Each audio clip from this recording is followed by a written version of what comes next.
Bueno, tengas una muy buena tarde. Por favor, me confirma que estamos bien con la transmisión. Son tan amables.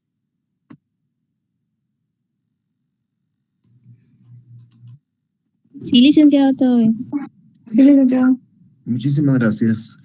Ok, bien, miren, continuando con nuestro tema, estamos ya analizando el juicio ordinario. En su oportunidad yo les di un resumen muy rápido de lo que era el juicio ordinario desde la demanda hasta la sentencia. Y lo que indicamos era que vamos a estar viendo cada uno de estos puntos ya en forma individual. El día martes analizamos la demanda, hablamos de los requisitos de la demanda. Y el día de hoy pues, vamos a ver la clase en dos. Vamos a hablar primero de algo que ya hemos abordado varias veces, pero lo vamos a hacer hoy un poquito, tal vez con más profundidad, pero en muy poco tiempo, que es el tema de las actitudes del demandado frente a la demanda en juicio ordinario. Acá yo les voy a explicar qué actitudes toma el demandado, ustedes ya lo saben, pero aquí vamos a reafirmarlo con la explicación que vamos a dar. Y posteriormente vamos a trasladar también una presentación sobre el tema de las excepciones en general. En la próxima semana vamos a estar ya en una forma presencial y yo voy a estar hablando ya de las excepciones previas, pero en forma individual.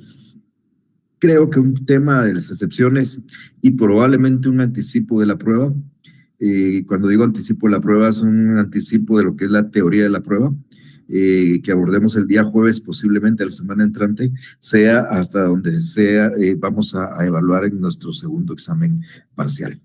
Pero bien, en su oportunidad, cuando hablaba yo del juicio ordinario, les mencionaba yo que una vez presentada la demanda, el juez debía de emplazar a la parte demandada por 9 días.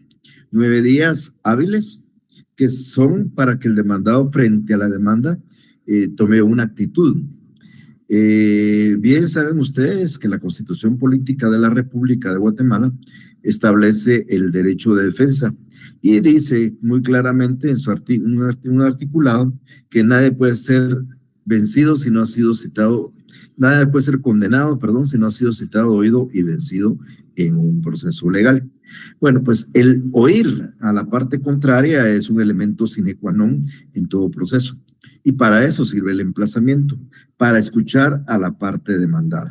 Entonces, cuando en un juicio ordinario el juez admite para su trámite la demanda, pues lo primero que hace es trasladar la misma a la parte demandada para que la parte demandada tome una actitud frente a él, se escuche, se le oiga. Recordemos que ya lo hemos mencionado varias veces, que el derecho de accionar es algo que le corresponde al actor y lo hace cuando presenta su demanda ante los órganos jurisdiccionales.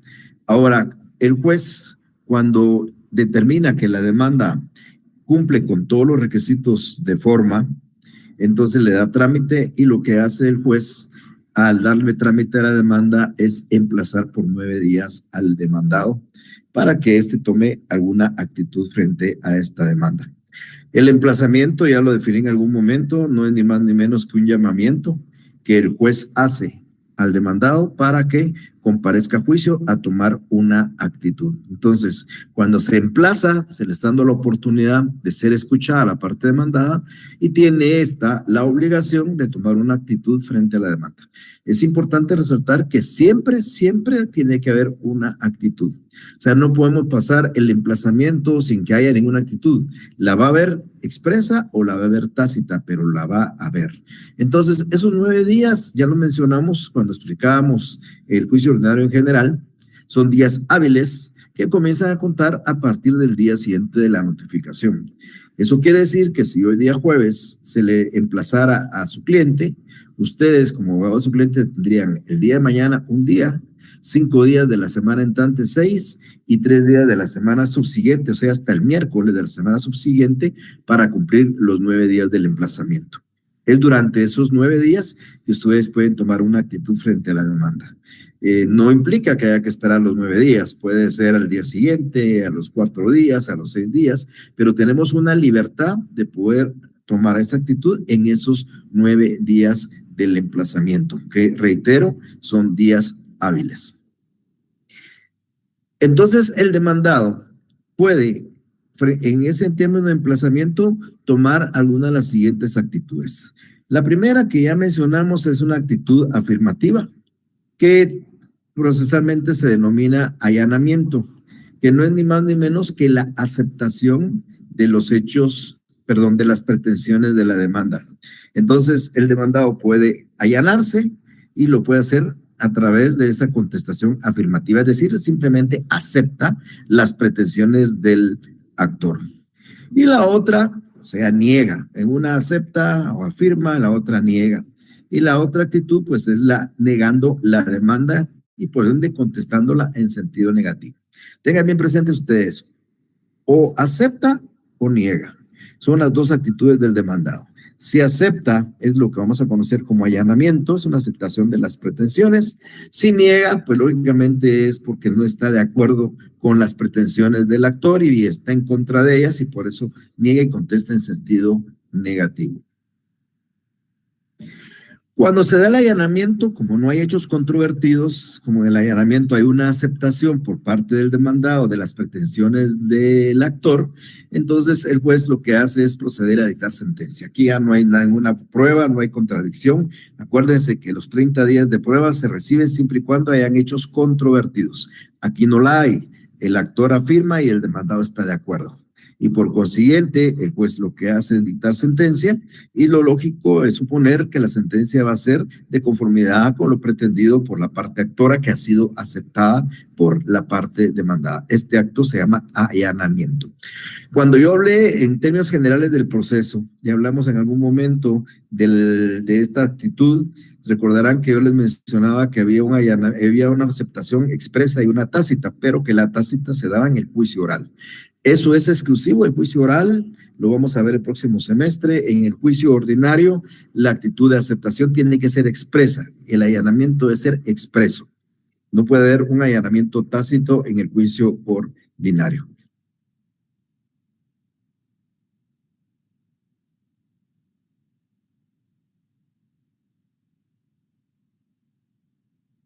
Ahora, en relación a la contestación negativa de la demanda, pues esta sí puede ser de dos maneras. Puede ser tácita, que se da típicamente cuando el demandado es rebelde. Si ustedes transcurren los 9 días, transcurre el miércoles de la semana subsiguiente, ustedes no toman ninguna actitud, el día jueves la parte actora puede pedirle al juez que lo declaren rebelde y que se tenga por contestada la demanda en sentido negativo. Entonces, si ustedes en los 9 días del emplazamiento no toman una actitud, el día 10 queda en la facultad de la parte actora de pedir su rebeldía y contestar a la demanda en sentido negativo. Su contestación será en sentido negativo en forma tácita. Habrá hechos controvertidos y por ende habrá que proceder a recibir la prueba. O se va a dar, como normalmente sucede, en forma expresa cuando el demandado lo manifiesta así por escrito e indica que no está de acuerdo con la demanda y comparece contestarla en sentido negativo. Entonces, ese va a ser el mecanismo que normalmente sucede, igual que en el ámbito tácito, que el demandado que no comparece y es rebelde. Ahora, cuando la contestación negativa es en forma expresa, el demandado puede también, ese puede también implica que no es imperativo, no es obligatorio, sino simple y sencillamente puede hacerlo si cree que es un mecanismo de defensa, puede en primer lugar interponer excepciones perentorias de las cuales estaré hablando el día de hoy como un medio de defensa. La excepción perentoria es del típico medio de defensa del demandado frente a la pretensión del actor, o puede también contrademandar, que jurídicamente se denomina reconvención. Entonces, cuando se contesta la demanda en sentido negativo en forma expresa, pudiera, no es obligación, pudiera la parte demandada, además de contestar la demanda en sentido negativo, interponer excepciones perentorias. O pudiera, además de contestar la demanda en sentido negativo, reconvenir al actor. O puede todo, contestar la demanda en sentido negativo, interponer excepciones perentorias y reconvenir al actor. Entonces, pero es bien importante resaltar que la reconvención y las excepciones perentorias solo van a proceder siempre y cuando haya una contestación negativa expresa de la demanda.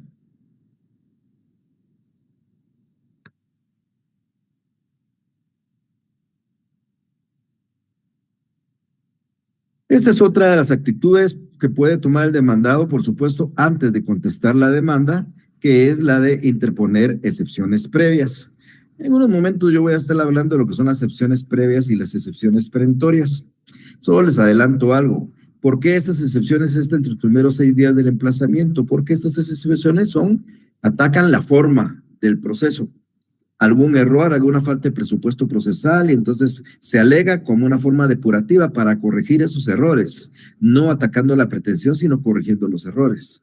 Una vez no hayan excepciones o se declaren sin lugar, entramos a la contestación de la demanda, y en la contestación de la demanda pues ya se entra a la discusión del fondo del asunto. En unos minutos voy a explicar ese tema, pero esto no es un elemento obligatorio en un proceso, o sea, no siempre van a existir excepciones previas. Las excepciones previas es un medio de defensa del demandado. Aquí, las previas son para depurar la falta de presupuestos procesales de validez, de las que voy a estar hablando en unos minutos.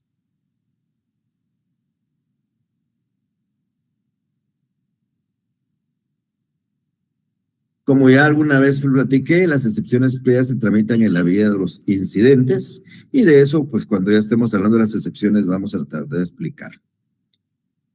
Ahora, cuando hay una contestación negativa a la demanda y hay hechos controvertidos, el proceso debe abrirse a prueba por 30 días.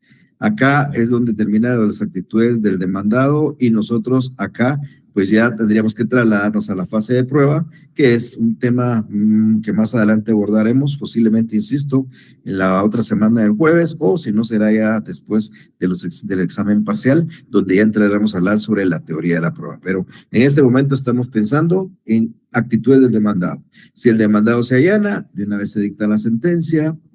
Si el demandado no comparece y es rebelde, se tiene por contestar la demanda en sentido negativo y habrá que recibir la prueba por 30 días. Si el demandado contesta en sentido negativo en forma expresa, habrá que recibir la prueba por 30 días. Y por supuesto, si incluye excepciones perentorias, pues exactamente va a ser lo mismo. Esto era un aspecto muy rápido que iba a abordar en 10 minutos, como yo les mencioné. Esto es el tema de las actitudes del demandado que ya habíamos abordado en algún momento. No sé si alguien tiene una duda, mientras tanto voy a cambiar la presentación para lo que queremos ver, pero si alguien tuviera alguna inquietud, alguna duda sobre este tema en particular que ya hemos visto varias veces, pues por supuesto son bienvenidas las preguntas.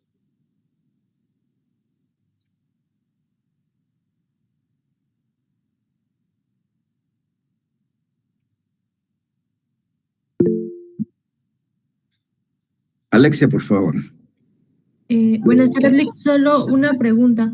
Sí. A la hora de la actitud de allanarse, solo puede ser expresa, ¿verdad? ¿La cuál? A la hora de el demandado contestar, pero o sea, allanándose, solo puede ser expresa.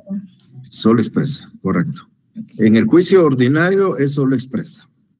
Y mencionó otros juicios, ahí fue donde dijo de que sí puede ser expresa y tácita, ¿verdad?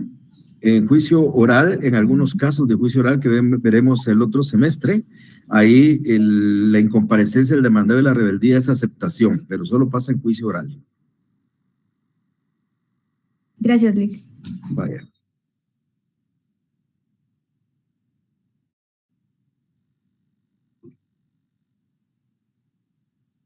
¿Alguien más iba a preguntar? Creo que no, ¿verdad? Bueno. Ok, entonces, ya teniendo la idea de que el demandado se allana, pues ese tema lo hablaremos más adelante en el allanamiento, pero es simplemente se allana y se procede a dictar sentencia. Contesta en sentido negativo por rebeldía y se tiene que abrir a prueba el proceso. Hay una actitud, simplemente hay una negación tácita del demandado a la demanda.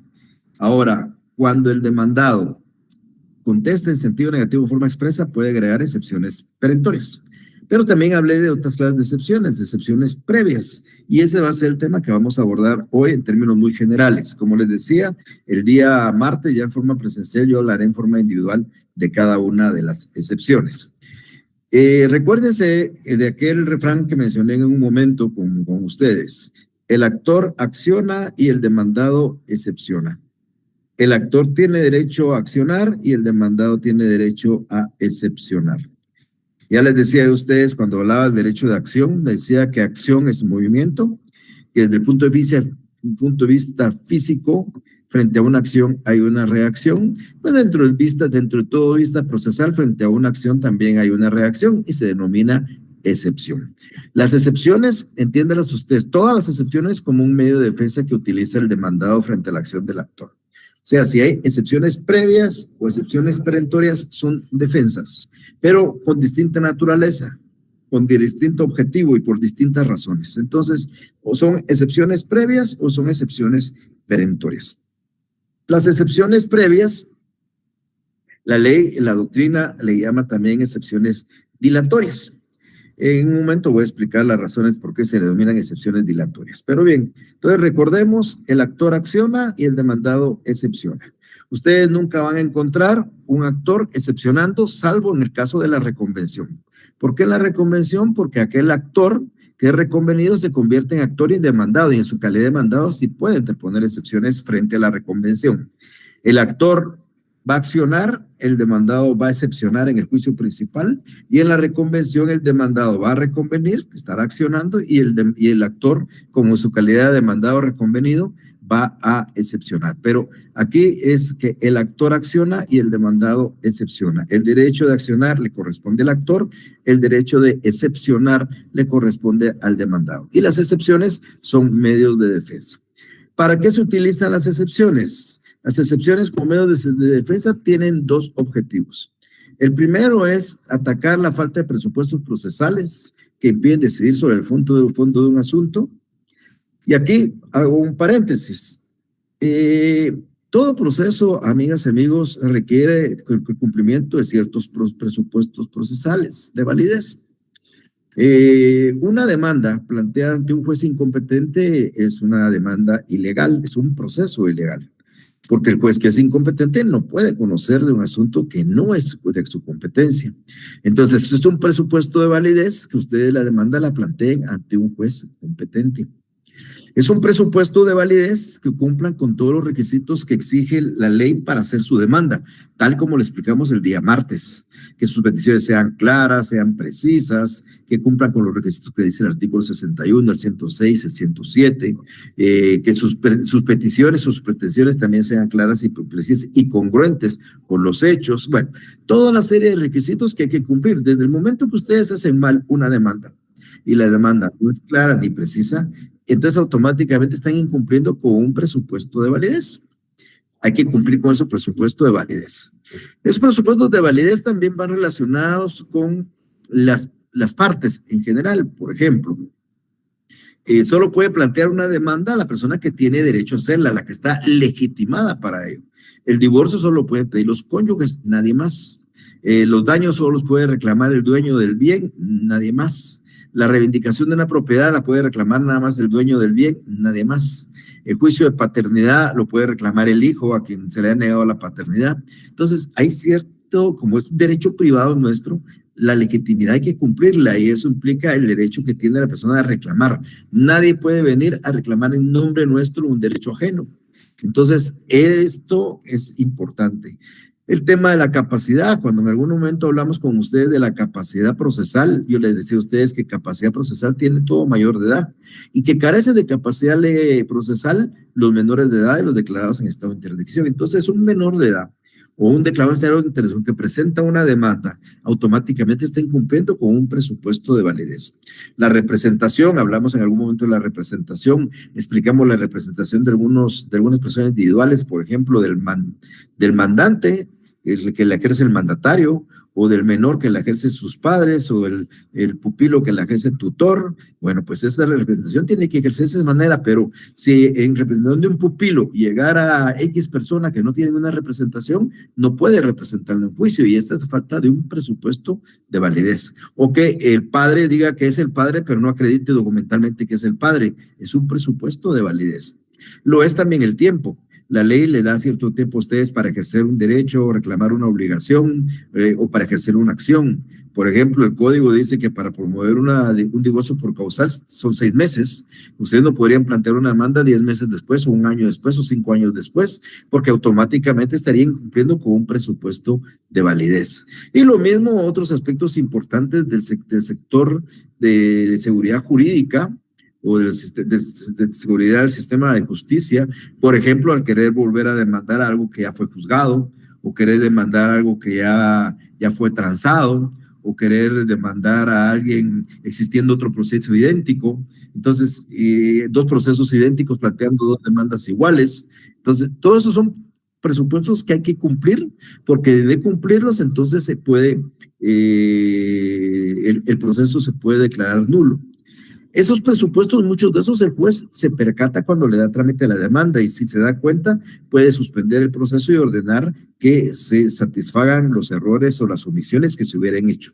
Pero cuando el juez no se da cuenta de eso, entonces es la parte demandada la que puede alegarlo a través de la interposición de excepciones previas. Para eso sirven las excepciones previas, para atacar la falta de presupuestos procesales. Pero también tiene otro objetivo las excepciones, y es hacer perecer la pretensión del actor mediante la alegación y probasa de ciertas circunstancias que impiden o extinguen esa pretensión. Acá estamos hablando de excepciones perentorias. Entonces la literal A se refiere a excepciones previas, la literal B se refiere a excepciones perentorias, que más adelante en esta misma explicación del día de hoy voy a ir avanzando y voy a ir adelantando o voy a tratar de explicar. En conclusión, vamos a encontrar nosotros 2 clases de excepciones. Vamos a encontrar las excepciones de carácter previo, excepciones previas que también el código reconoce, la doctrina reconoce como excepciones dilatorias, y es la que ataca la forma, la falta de competencia, la incapacidad de las partes, la falta de representación, eso. Se le llaman previas porque son de previo pronunciamiento sobre el fondo, por ende no puede decidirse de él mientras no se hayan decidido las excepciones, y les voy a explicar en un momento por qué también le llaman dilatorias y por qué le llaman previas, pero esas son las que atacan la forma. Y las que atacan el fondo o atacan la pretensión se denominan excepciones perentorias, porque efectivamente, como su nombre lo indica, hacen perecer la pretensión del actor. Entonces, vamos a encontrar excepciones previas y excepciones perentorias. Las excepciones previas son previo a resolver sobre el fondo del asunto, se plantean para depurar la falta de presupuestos procesales.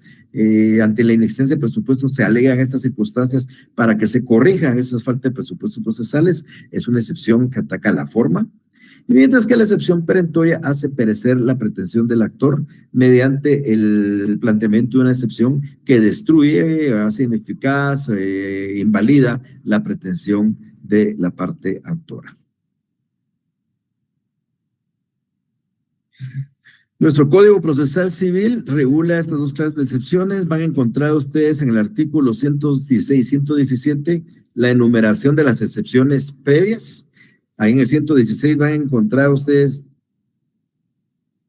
11 excepciones previas, y en el 117 una excepción previa más para hacer 12 excepciones. En la práctica vamos a ver que son casi 15, pero eso lo voy a explicar cuando hablemos de cada una de ellas, y esas son las excepciones que vamos a poder plantear como excepciones previas. Son nominadas, tienen un nombre, así como están nominadas en estos artículos, así hay que nominarlas al momento de su planteamiento. Y las excepciones perentorias, esas no tienen un nombre, no son nominadas, lo regula el artículo 118 segundo párrafo, y como les decía, el objetivo de las perentorias es hacer perecer la pretensión del actor.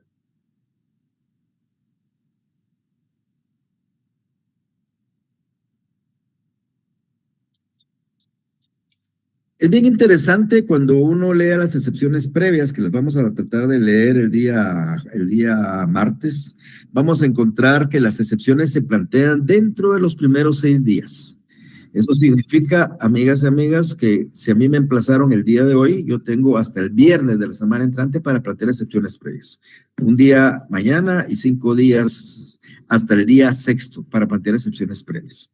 Pero hay unas excepciones que la ley exige que sean dentro de esos primeros 6 días y no más. Esas excepciones previas son de carácter preclusivo. Si no se plantean esos 6 días, precluyen. Al analizar el artículo 120 con el artículo 116 del Código, vamos a encontrar que son excepciones, por ejemplo, previas preclusivas, porque hay que plantearlas a como de lugar en esos primeros 6 días, la excepción de incompetencia, la excepción de demanda defectuosa, la falta de cumplimiento del plazo o la condición a que estuviera sujeto el derecho o la obligación que se pretende hacer valer, el arraigo, y las demás excepciones. La ley permite que se puedan plantear en cualquier estado del proceso. O sea que, si bien es cierto, tenemos los primeros 6 días, la ley permite que se pueda hacer en cualquier estado del proceso. Y por ende, esas adquieren también una clasificación como excepciones previas de carácter no preclusivo. O sea, pese a que son en los primeros 6 días, no precluyen si se plantean con posterioridad, porque la ley permite ese planteamiento con posterioridad.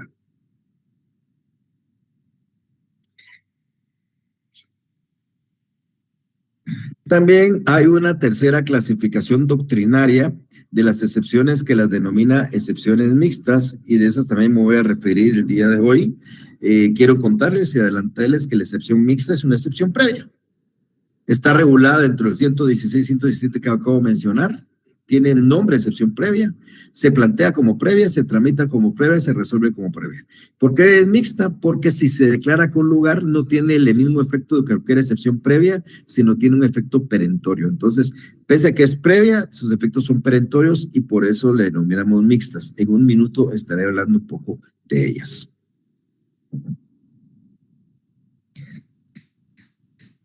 Entonces, en general, vamos a encontrar 3 clases de excepciones. 2 de carácter legal y 1 de carácter doctrinaria. El Código va a encontrar usted excepción previa y excepción perentoria. Y la doctrina regula la excepción mixta, aunque en el Código aparecen 4 excepciones que tienen esas características, pero el Código le dice previas. Sin embargo, para efecto de que entendamos, han incluido las mixtas, pero ustedes nunca vayan a plantear dentro de un proceso una excepción mixta, porque el juzgador se las va a rechazar porque no existen en el Código la excepción con el nombre de mixtas. Existe como previas, pero si se declaran con lugar tendrán efectos de mixtas, porque atacan a la pretensión, como en unos momentos, insisto, voy a explicar.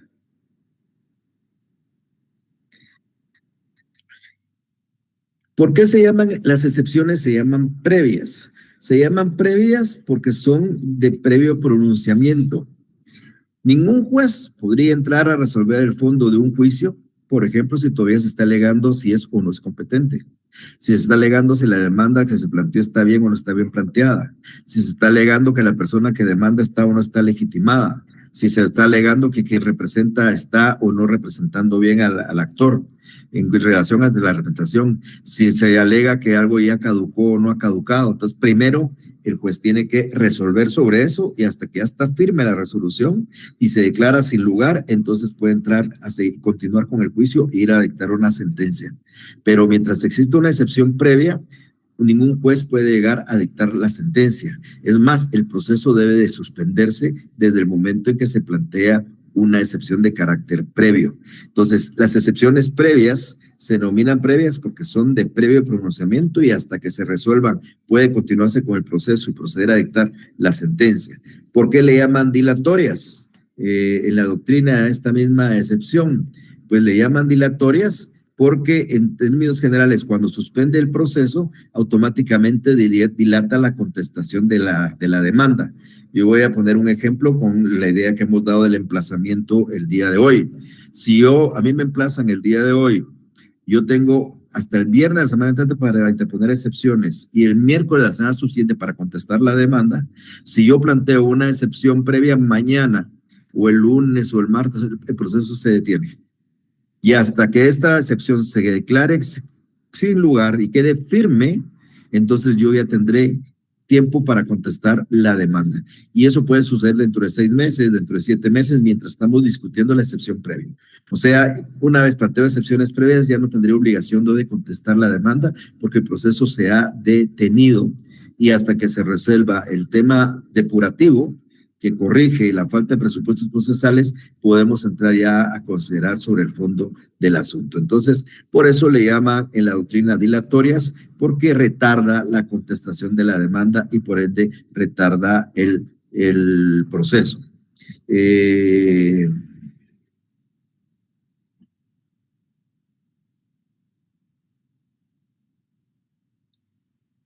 Yo les mencionaba hace unos segundos cuáles son sus presupuestos procesales de validez. Cuando conozcamos ya las excepciones en forma individual, cuando yo les diga para qué sirve cada una de ellas, vamos a entender la falta de presupuestos procesales. Yo les adelanté algunos, pero cuando ven ustedes la presentación en la filmina, dice que hay, por ejemplo, en relación a la competencia del órgano jurisdiccional. Debemos de presentar la demanda ante el juez competente. Si no lo hacemos, estamos incumpliendo un presupuesto procesal de validez. 2, debemos de hacer la demanda como dice la ley. Si no lo hacemos, estamos incumpliendo con un presupuesto de validez. Debe demandar la persona que tiene capacidad para ejercer la acción y legitimidad para hacerla. Y si comparece a alguien que no está legitimado, está incumpliendo un presupuesto de validez. El divorcio no lo pudiera pedir la suegra, lo tiene que pedir la cónyuge o el cónyuge. La suegra no tiene legitimidad para poder el divorcio. Los daños que ocasionaron en mi carro lo voy a pedir yo que soy dueño del carro. No lo voy a pedir mi hijo que no tiene ninguna relación ni es titular de ese derecho real. Entonces, tiene que tener uno legitimidad para hacerlo. Igual tiene que tener uno la representación. Si yo comparezco en representación de un mandatario, de un mandante, tengo que acreditar mi calidad fehacientemente. Yo no puedo llegar con el juez y decir soy mandatario sin llevar ningún documento, porque el juez me va a decir usted no acredita su representación, no puede ser mandatario y no lo puedo acreditar aquí en el juicio. Y si al final me acredita con un documento que no es el suficiente, tampoco me va a acceder. Entonces, tengo que cumplir con ese presupuesto de validez. Igual, algunos presupuestos propios de seguridad jurídica del sistema de justicia. Por ejemplo, si un juicio ya se juzgó, pues no podríamos volverlo a juzgar. Y es un presupuesto de validez que este asunto no haya sido juzgado. Es un presupuesto de validez que este asunto no se esté pendiente de resolver en otro tribunal, un mismo juicio, una misma identidad de personas, cosas y acciones. Es un presupuesto que sobre esto no se haya transado. Viene siendo presupuesto de validez el tiempo.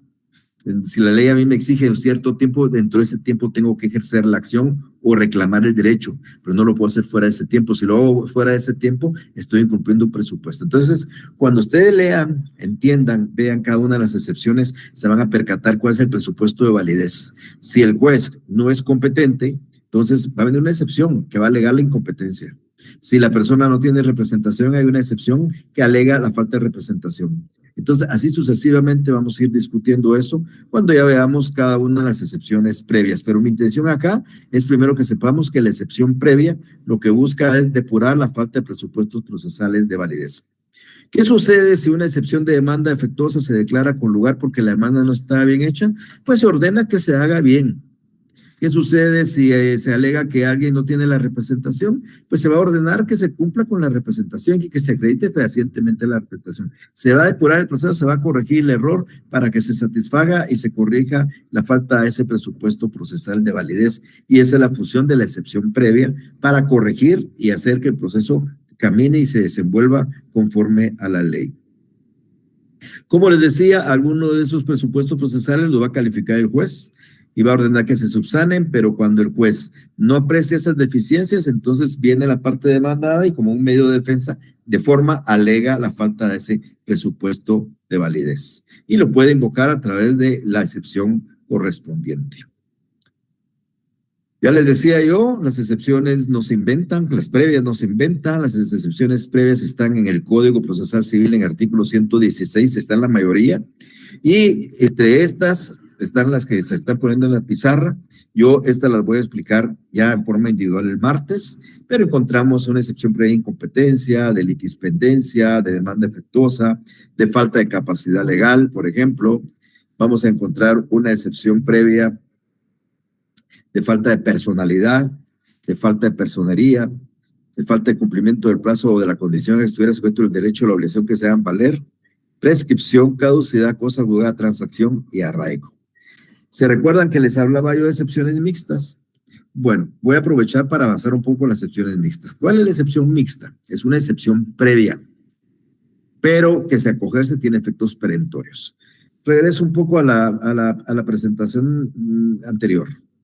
Si, por ejemplo, se declarara con lugar una incompetencia, entonces se ordena trasladar el expediente al juez competente. Si se declarara con lugar una litispendencia, se deja sin efecto el segundo proceso y queda vigente el más antiguo. Si se declara con lugar una demanda efectuosa, hay que corregir la demanda. Se puede volver a plantear y continuar con el proceso. Si hay una falta de capacidad legal, pues se excluye al incapaz y se nombra a su representante legal para que lo represente. Si ustedes se dan cuenta, están corrigiéndose los errores, se están enmendando y se están subsanando. Lo mismo con una falta de personalidad y una falta de personería. Pero ¿qué va a suceder, por ejemplo, con una excepción de caducidad? ¿Qué sucede si se declara con lugar una excepción de caducidad? Ya no se puede volver a plantear porque ya caducó. O una excepción de prescripción, o una de cosa juzgada, una transacción. Entonces, estas 4 excepciones que son previas, que se tramitan como previas, que se resuelven como previas, si se declaran con lugar, tienen efectos perentorios porque atacan la pretensión. Ya caducó, ya prescribió, ya se juzgó, ya se transó. Entonces, estas 4 excepciones que aparecen en la filmina, que son las últimas 4 del artículo 116, son las que tienen características de ser excepciones mixtas, porque siendo previas de acogerse, de declararse con lugar, tienen efectos perentorios, hacen perecer la pretensión del actor. Eso lo vamos a explicar más adelante, pero era importante para efectos ya de ir entendiendo. Entonces, todas las excepciones del 117 son previas, pero 4 de ellas de acogerse, declararse con lugar, tienen efectos perentorios. Y esas son las últimas 4, el 116, caducidad, prescripción, cosa juzgada y transacción. En relación a las excepciones perentorias, pues su nombre lo indica, hace perecer la pretensión del actor. O sea, la excepción perentoria lo que ataca es la pretensión del actor.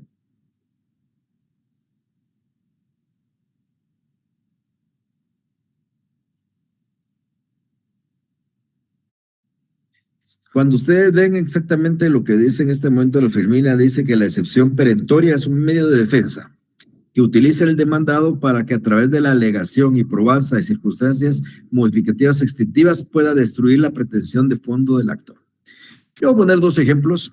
Un ejemplo no tiene relación con el ámbito jurídico, pero es para entenderlo un poco más fácilmente. Suponiendo que alguien alega que algo es negro, si a alguien le dice, mire, es que esto es negro, y usted le contradice, le dice, no, no es negro, es gris. Pero sucede que la persona prueba que es negro, pues si prueba que es negro, lógicamente no es gris. Pero si usted, demandado, prueba que es gris, lógicamente no es negro. Entonces, si alguien alega que algo es negro y usted alega que es gris y usted demuestra que es gris, automáticamente ataca la pretensión porque no puede ser negro. Entonces, eso es una forma de atacar. Pero estoy hablando de una forma muy sencilla, muy simple. Se lo voy a poner como ejemplo tal vez un poco más real y que es muy práctico, que yo cuando hablo de él a veces me extiendo mucho, pero quiero ser muy práctico en esto. Pensemos en un juicio de paternidad y filiación. El examen de ADN es una cosa novedosa. El examen de ADN ya como un medio de prueba en el proceso no tiene más de unos 10 años en el código, pero antes de eso el Código Civil decía que para probar la paternidad se tenía que dar cualquiera de los 4 siguientes supuestos, decía, no hablaba de ADN, decía que existiera posesión notoria de Estado o que hubiera habido convivencia entre el presunto padre con la madre durante el tiempo de la concepción o que hubieran existido los delitos de estupro, rapto, violación y coincidieran con la fecha de la concepción o que existieran cartas o escritos donde se reconocieran.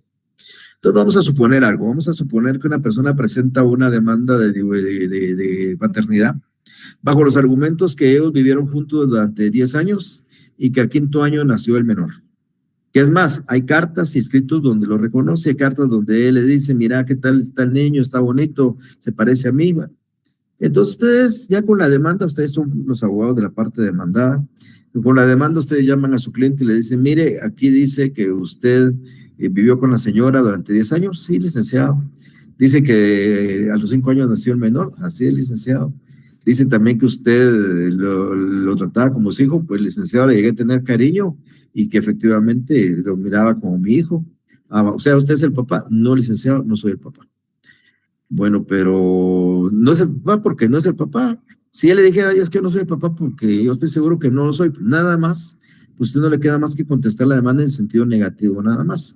Pero ¿qué sucede si él le dijera, licenciado, ¿sabe por qué le digo que yo no soy el papá? No lo soy porque yo no puedo procrear desde que nací. Entonces yo soy impotente para procrear hijos.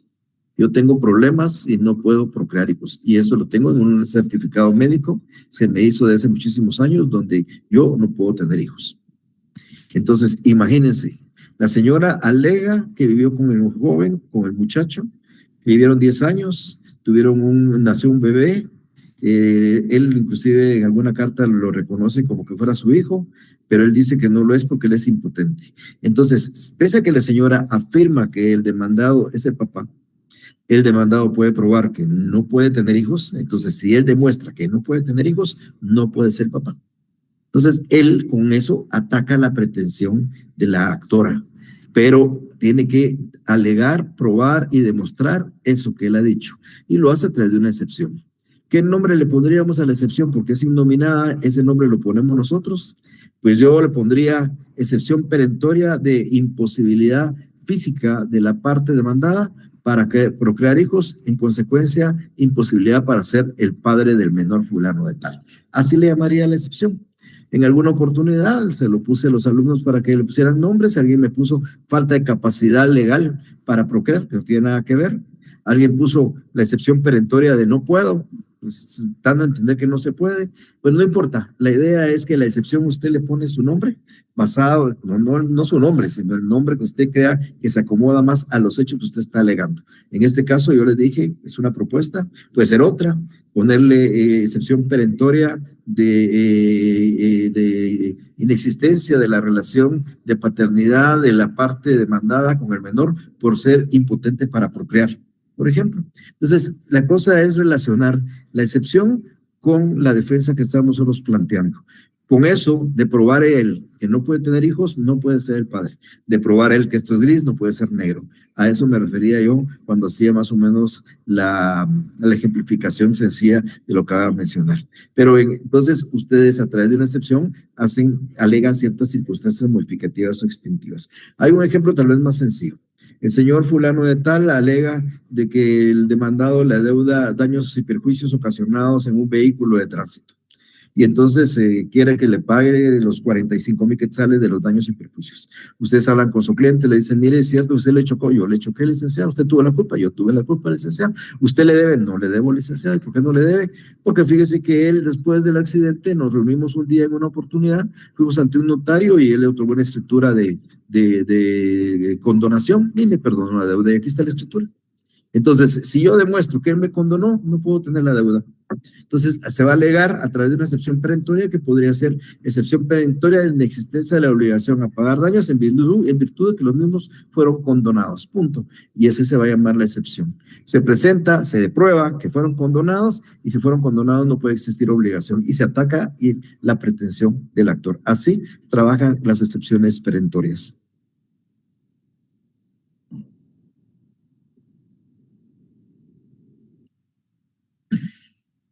Es importante recordar que estas excepciones solo se pueden plantear al contestar la demanda en sentido negativo en forma expresa, como ya lo mencioné en la presentación anterior.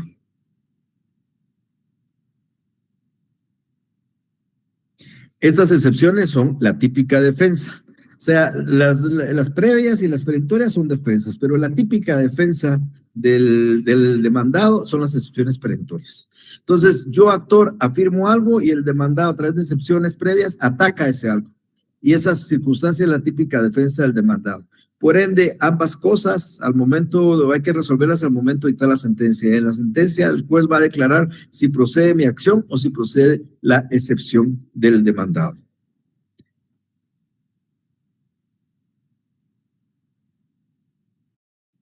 Como mencioné, son innominadas. Nosotros nos corresponde nominarlas conforme a los hechos extintivos o las circunstancias impeditivas, como acabo de explicar en este momento.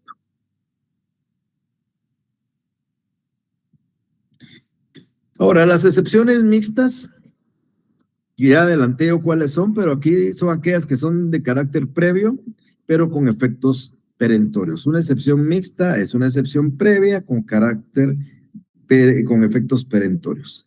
Estas excepciones mixtas se plantean como previas, se resuelven como previas, pero de acogerse tienen efectos perentorios. Reitero y recuerdo, no es una excepción que exista en la ley, no está en la ley. Si ustedes quieren plantear la excepción de caducidad, prescripción, cosa, juzgado, transacción, cualquiera es mixta, conforme a la doctrina, la plantean como excepción previa. Excepción previa de caducidad. Saben ustedes que si se declara con lugar, eso bota el proceso y lo termina de una vez. O sea que hay juicios que ustedes pueden terminar con una excepción de esta naturaleza. Plantean una excepción de caducidad, de prescripción, cosa, juzgado, transacción. Ese proceso se va a dar por terminado, por concluido y no se va a poder replantear.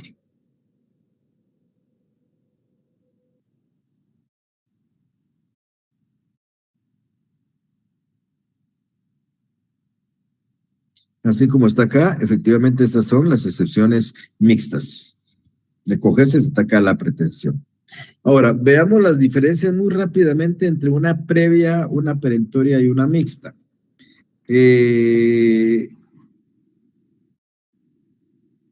Primero, veamos los efectos. La previa ataca la falta de presupuestos procesales, la perentoria ataca la pretensión y la mixta ataca la pretensión. Si nosotros a través de una excepción previa solo falta presupuestos procesales y de haberlos y de acogerlos hay que corregirlos y continuar con el proceso, pero si es una excepción perentoria lo que buscamos es atacar la pretensión. Si declaran con lugar mi excepción, va a declarar sin lugar la demanda y viceversa. Si declaran con lugar la demanda, van a declarar sin lugar mi excepción. Podría declarar sin lugar ambas cosas, lo que no pueden es declarar con lugar ambas cosas. Y la excepción mixta, pues como es mixta, pese que es previa, ataca la pretensión. Eso es en cuanto a lo que busca el objetivo de la excepción. En cuanto a la decisión, la excepción previa es de previo pronunciamiento, por ende se tramita en la vía incidental, suspende el proceso y hasta que se resuelva puede continuarse. La perentoria, por ser la típica defensa del demandado, se resuelve en sentencia, y la mixta, como es previa, igual se tramita en la vía sucesiente y se suspende el proceso principal. O sea, la previa y la mixta, estoy hablando de la mixta solo para efecto de que entenderla, recuérdense que sigue siendo previa. La mixta se resuelve previamente, su trámite es incidental y se resuelve en un auto, igual que la excepción previa, porque es lo mismo. La excepción perentoria, como es la defensa típica, se tramita todo el proceso, se abre a prueba y al momento de dictar la sentencia, el juez resuelve sobre la demanda y resuelve sobre la excepción perentoria. La excepción previa es nominada, la perentoria no es nominada y por supuesto la mixta también es nominada. Recuérdense que ya dijimos cuáles son esas excepciones mixtas conforme a la doctrina. Si se coge una excepción previa, se corrige la falta de presupuestos procesales. Si se coge una perentoria, hace perecer la pretensión del actor. Y si se coge una mixta, también hace perecer la pretensión del actor. Bueno, estas son más o menos las ideas de lo que es la excepción. Esto no ha terminado porque el día martes vamos a seguir abordando el tema. Creo que va a quedar más claro cuando hablemos ya en forma presencial junto a ustedes y explique cada una de las excepciones y ustedes me puedan preguntar todo lo que me quieran preguntar, pero esto es más o menos la presentación de las excepciones. Si alguno de ustedes tiene alguna duda, por favor, este es el momento para poder preguntar.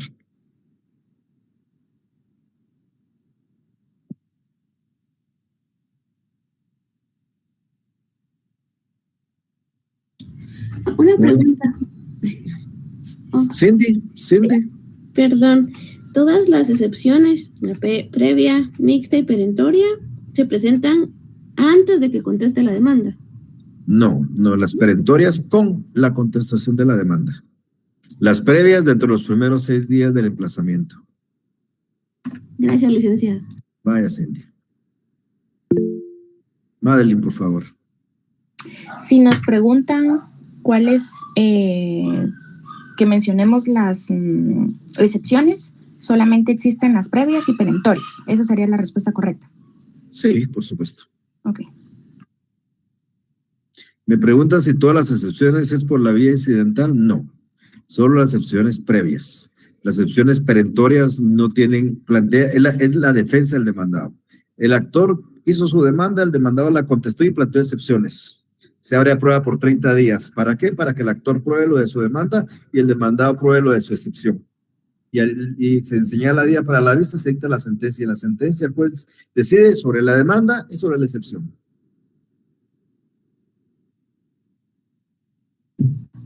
¿Alguien más? Dulce, por favor. Licenciado, buenas tardes. Disculpe, mi duda no es acerca de la clase, sino que sobre la retrasada de Procesal Civil 2. No sé si me podría atender ahorita en algún momento. Sí, dígame. Que fíjese que hoy revisé las notas y no aparezco en el listado. Yo me realicé la retrasada en la sección H y no estoy en el listado. Pero no aparece, sí aparece su nombre. No, en las notas bueno, no aparezco. No, su nombre. ¿Aparece su nombre en el listado o no aparece su nombre? No, no está. Entonces eso tiene que arreglarlo usted. Yo no sé cómo pagó su retrasada, pero en ese listado solo aparecen los que pagaron su retrasada, Dulce. Yo no agrego datos aquí, sino eso es procesamiento de datos. Y si usted su retrasada no la pagó en la sección, no va a aparecer en la sección. Trate de arreglar eso en la facultad, pero eso no es una cuestión. Yo me baso solo en la lista que están y que me mandan. Esa lista me la publican a mí, sobre esa lista se da. Yo tengo 2 exámenes de retrasada que no aparecen en el listado. Déjeme ver, ¿está usted entre ellos?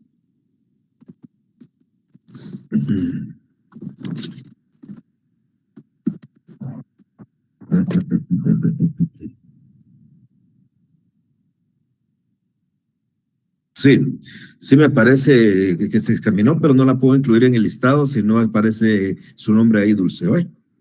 Bueno, entonces tendría que arreglar eso y luego abocarme con ustedes. Después de que ya aparezca, si usted arregla eso, me tiene que aparecer en el listado en cualquier momento. Si me aparece, yo tengo que incluir su nota. Si no me aparece, yo no puedo incluir su nota. Bueno, está bien, licenciado, gracias. Se cuida, nos vemos. ¿Alguien más? Bueno, el martes en forma presencial, a la misma hora, en la facultad. Tengan una feliz tarde. Nos vemos. Gracias, Lick. Feliz tarde. Feliz tarde, licenciado.